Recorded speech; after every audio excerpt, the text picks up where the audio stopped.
오늘은 12대 사사 삼손의 출생 첫 번째 말씀을 참고합니다.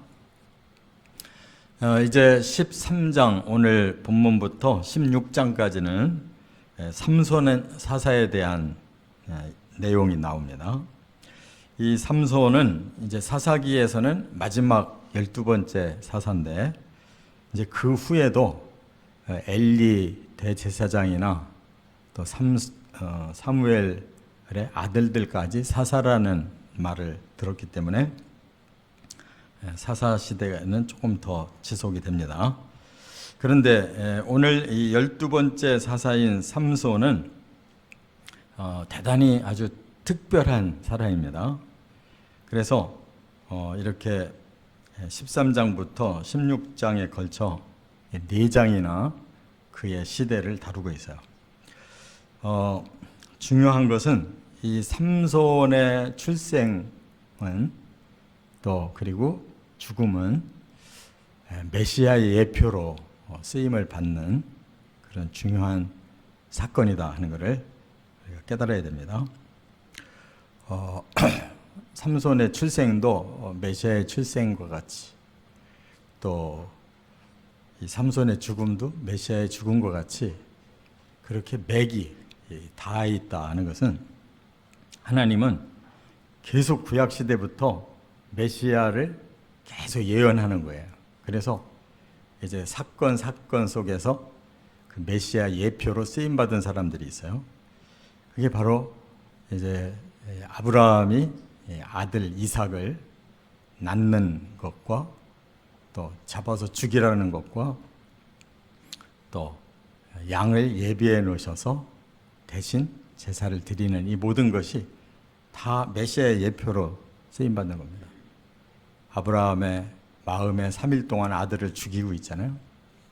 이 모든 것은 하나님이 초점을 아브라함에게 두신 게 아니라 바로 아브라함을 예표로 또 이삭을 통해서 이렇게 쓰신 것이고요. 또 삼손도 아기를 낳을 수 없는 집에서 태어나요.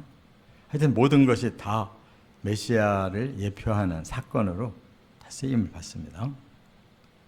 또 세례 요한도 그 부모가 너무 늙어가지고 아기를 못 낳아요. 그런데 그가 태어날 때 나시린으로 태어나요. 그 모든 것이 다 예수님의 예표입니다. 오늘 이 삼손도 나시린으로 태어났어요. 자, 그러면 이 시대 배경을 우리가 봐야 되는데 이스라엘 백성들이 또 여호와의 목전에서 악을 행하니까 하나님이 징계를 주셨는데 그게 바로 블레셋 사람들이에요. 그 왜 블레셋 사람들이 40년 동안 이렇게 이스라엘을 또 지배하고 고통을 줬느냐? 블레셋은 본래 하나님이 멸절하라고 하신 7 족속에는 포함이 안 됩니다. 같은 함의 자손이기는 해도 블레셋은 지금의 가자지구 그 지역 비슷한 곳이에요. 거기에서 아주 일찍이 해상무역이 발달했고 아주 강력한 나라를 이뤘어요. 그래서 이스라엘 역사상 계속 오랫동안 시달려온 나라가 바로 블레셋 때문이에요. 다윗 시대에 와서야 블레셋을 잡아요.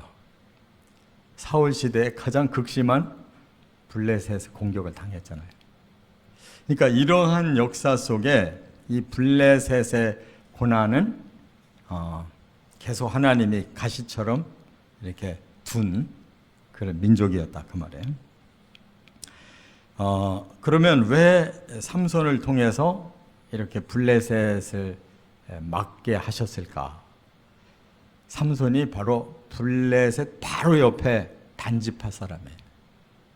그러니까 처음 이스라엘이 12지파가 땅을 분배받을 때 이 이스라엘 그 해변가에 블레셋 나라가 있다면 바로 그 위에 지역이 그 단지파였어요. 그러니까 바로 옆에 있는 단지파부터 제일 먼저 지배를 당하는 거예요. 그래서 아주 40년 동안이라고 그랬으니까 얼마나 힘들었겠어요. 그래서 이제 하나님이 삼손을 거기서 사사로 쓰시면서 이제 메시아의 예표로 사용을 하심으로 구약의 그 메시아의 예언이 사건과 예언으로 쭉 이어져서 예수님 오신 거예요. 자, 오늘 본문에 네 가지를 메시아의 예표로 지금 보고 있어요. 첫째, 1절과 2절에 보면 아이 낳지 못하는 여인의 소생이다. 이 단지파가 이제 가장 고통을 받고 있을 때 단지파 안에 소라라고 하는 땅이 있는데 그곳에 마노아라는 사람이 살고 있었어요. 근데 이 마노아가 중요한 사람이 아니라 마노아의 아내가 중요한 사람이에요. 마노아의 아내의 특징은 임신을 못하는 사람이에요. 이거 불가능한 사람이에요. 성녀예요. 아예 태를 열을 수가 없는 사람이에요. 그런데 바로 그 삼손이 그 여인의 배에서 태어나요. 그게 바로 예수님의 탄생이 동정녀에게서 탄생하잖아요. 불가능한 여인에게서 태를 여셔요. 세례 요한도 어머니 아버지가 다 불가능해. 늙어서. 바로 그와 같이 아브라함 부부도 다 늙어가지고 불가능해. 애초에 사라는 태를 열을 수 없는 성녀였어요. 그런 속에서 똑같이 인물들을 내고 계시다는 것은 이게 하나님의 비밀이에요. 메시아를 깨닫는 하나의 핵심 비밀이라. 이와 같이 하나님은 메시아를 어떻게 보낼 거냐? 불가능한 속에서 사람으로 보내시는 거예요. 그래야만 일반 죄인들과는 다른 사람으로 죄 없는 메시아가 죄인 사람들을 구원할 수 있는 거예요. 이게 하나님의 오묘한 비밀이란 말이에요. 그렇기 때문에 지금도 많은 사람들이 예수를 못 믿는 이유 중에 하나가 그거예요. 어떻게 신이 사람이 돼서 오냐? 어떻게 그 사람이 다른 사람을 다 용서할 수가 있냐? 한 사람 죽었다고 어떻게 다 용서할 수 있냐? 그러니까 사람들이 예수에 대해서 최대한 믿으려고 하는 거는 위인이라는 거, 훌륭한 사람이라는 거는 믿겠는데 그가 하나님의 아들이고 또 그의 본체가 하나님이고 그가 대신 죽은 것이 모든 인류의 죄를 위해서라는 거, 이런 게 안 믿어지는 거예요. 그러나 하나님의 비밀은 사람이 믿어지는 수준에서 주신 게 아니에요. 믿을 수 없는 수준에서 주신 거예요. 그렇기 때문에 하나님의 영이 들어와야 깨닫고 하나님의 계획이 믿어진다는 거예요. 믿느냐 못 믿느냐의 차이는 바로 여기에 있는 거예요. 깨달으시 바랍니다. 두 번째, 3절과 6절부터 12절까지 두 번째 놀라운 일은 여호와의 사자가 수태고지를 했다는 거예요. 자, 어느 날 여호와의 사자가 나타났는데 지금 여기 13장에 보면 여호와의 사자가 여러 번 단어가 나와요. 근데 누구에게 나타났느냐? 마노아가 아니라 마노아의 아내에게 나타났다고. 그래서 네가 아들을 낳을 것이다 라고 수태고지, 아기를 낳을 것이다 라고 예언을 해주는 거예요. 그러니까 이 여자가 믿겠습니까? 자기는 본래 아기를 못 낳는 여자라는 걸 알고 있는데 낳을 수가 없을 거 아니에요. 바로 처녀 마리아도 남자를 알지 못하는 사람에게 가브리엘 천사장이 나타나서 네가 아들을 낳을 거다 하니까 내가 어떻게 조건이 안 되는데 낳습니까? 라고 말하잖아요. 이 마노아의 아내도 똑같은 입장인 거예요. 그래서 우리 남편도 이 사실을 알려주셔야지. 저도 지금 이해가 안 가는데 남편이 이해를 하겠냐. 그랬더니 남편에게 나타난 거예요. 마노아에게 여호와의 사자가 똑같은 말을 했어요. 자, 예수님도 마리아에게 먼저 수태고지를 말씀을 했잖아요. 근데 정혼한 남편이 있었어요. 약혼한 남자. 아직 부부가 되지는 않았지만 결혼을 할 예정이었어요. 그러니까 이 문제가 그 다음 마리아 다음에는 중요한 게 요셉이잖아요. 요셉이 받아들이지 못하면 곤란한 거예요. 이 마리아라는 여자는 외간 남자 통해서 이런 사생아를 낳은 것이 되니까 이거는 율법으로는 돌에 맞아 죽어야 되는 일이에요. 그래서 요셉이 알고 그냥 살짝 피해 줘서 그냥 없던 일로 하고 마리아를 보호해 주려고 그랬는데 거기에 나타나잖아요. 그래서 요셉도 믿음의 사람이기 때문에 둘 다 받아들이잖아요. 지금 여기도 똑같아. 이집트 마노아도 똑같이 받아들여야 해요. 자, 그런데 이렇게 불가능한 여인에게 아기를 낳게 해주겠다는 것을 이 두 사람이 받아들인 것은 뭐가 바탕이 되어 있냐? 믿음, 하나님을 향한 믿음. 인간의 지식이 아닌 하나님의 그 뜻과 하나님의 능력을 믿는 그런 믿음이 있었기 때문에 이 사람들을 선택한 거예요. 이 부부를 선택했다고. 그 다음은 세 번째, 4절과 5절 상반절 그리고 13, 14절에 보면 나시린으로 살아야 된다라고 예언을 해요. 그 나시린이라는 건 뭐냐? 하나님께 바친 사람이에요.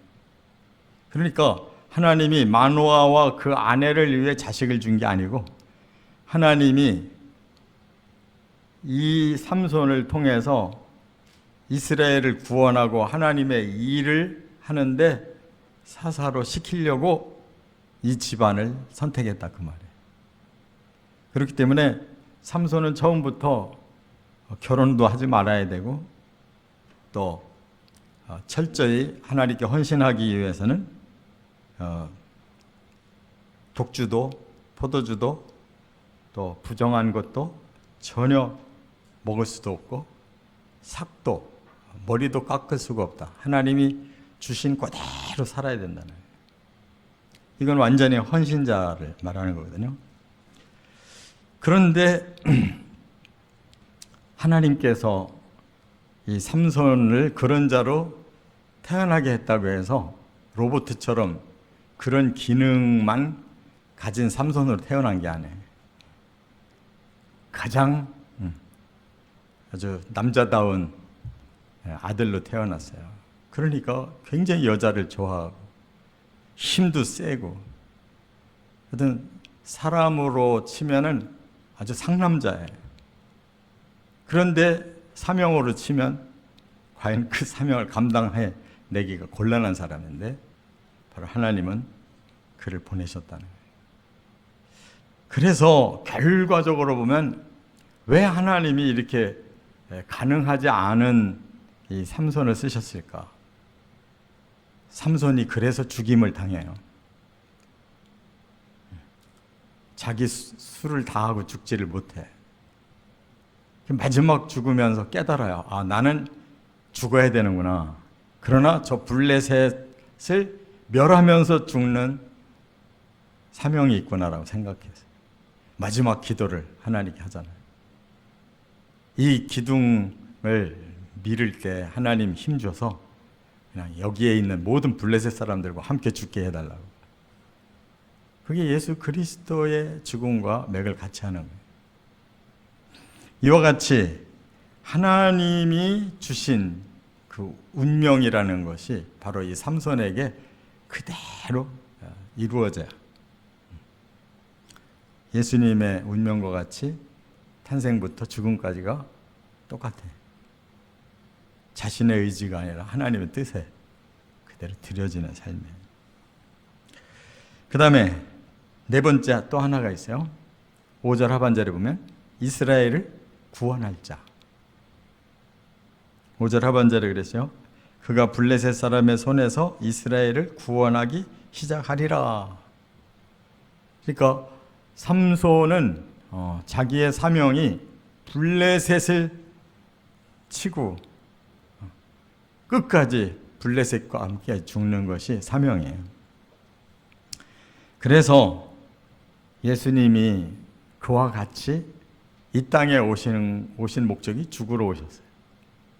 그런데 그 죽음이 자기 백성을 살리는데 그 삼손이 쓰임받은 것처럼 예수님은 자기의 백성, 자기의 인류를 구원하는데 쓰임받기 위해 오셔서 죽으신 거다. 그 말이에요.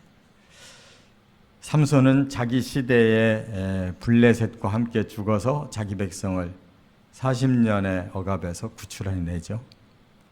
그와 같이 예수님은 이 땅에 오셔서 33세를 사시고 자기 몸을 십자가에다가 바침으로 하나님이 인류의 죄를 다 용서해서 구원의 길을 열어주시잖아요. 그래서 예수님이 첫 번째 부활한 자가 되셔서 모든 구원받은 자들의 부활을 예수님이 첫 열매로 부활이 이루어짐으로 우리가 예수님을 만나는 날에는 바로 예수님처럼 똑같이 부활하도록 이렇게 먼저 이루어 놓으셨다 그 말이에요. 십자가로 죄를 씻고 부활로 저주를 씻는 이 복음을 이루어 놓으셨단 말이에요. 우리는 그냥 믿고 그대로만 따르면 되는 거예요. 할렐루야. 이와 같이 삼손은 그 시대를 구원한 사명자고 또 자기 몸을 마지막으로 희생해서 사명을 감당했어요. 우리도 예수님을 통해서 그렇게 구원받고 또 아직 믿지 않는 자들에게 예수님은 너희도 십자가를 지고 내 뒤를 따르라고 그랬어요. 우리의 삶도 삼손과 같은 정신이 필요한 거예요. 나만 구원받으면 끝나는 게 아니라 우리의 먼저 믿은 자들의 희생을 통해서 또 다른 구원자를 우리가 작은 예수가 되어서 우리의 십자가를 감당해내야 된다는 거예요. 그게 하나님의 뜻이에요. 우리는 구원 받았으니까 이제 우리는 구원만 누리자. 아니에요. 예수님의 뜻은 제자를 삼아서 그 제자들을 통해 계속 구원을 이루시기를 원하는 거예요. 그래서 우리가 봉사도 해야 되고 헌신도 해야 되고 희생도 해야 되고 전도해야 되는 거예요. 나는 누군가를 통해 구원받았는데 내 입술을 통해서는 한 사람도 구원을 못 받았다. 그건 제자가 아니에요. 부끄러운 구원을 받게 될 거예요. 그렇기 때문에 의무가 아니라 사명으로 사는 것이에요. 믿습니까? 목사만 사명자가 아니라 모든 성도가 사명자예요. 예수님의 뒤를 따르는 자기 십자가가 있는 거예요. 이처럼 우리가 구약에서 아브라함도 이삭도 그리고 이렇게 삼손도 세례 요한도 다 그렇게 하나님이 의지적으로 쓰셔서 그들의 시대를 구원하는 예표로 삼은 것처럼 예수님의 제자가 된 우리도 그 예표가 되어 살아가야 된다는 거예요. 하나님의 뜻 앞에 더 겸손하게 우리 자신을 하나님 앞에 드리며 살아가시기를 주의 이름으로 축원합니다.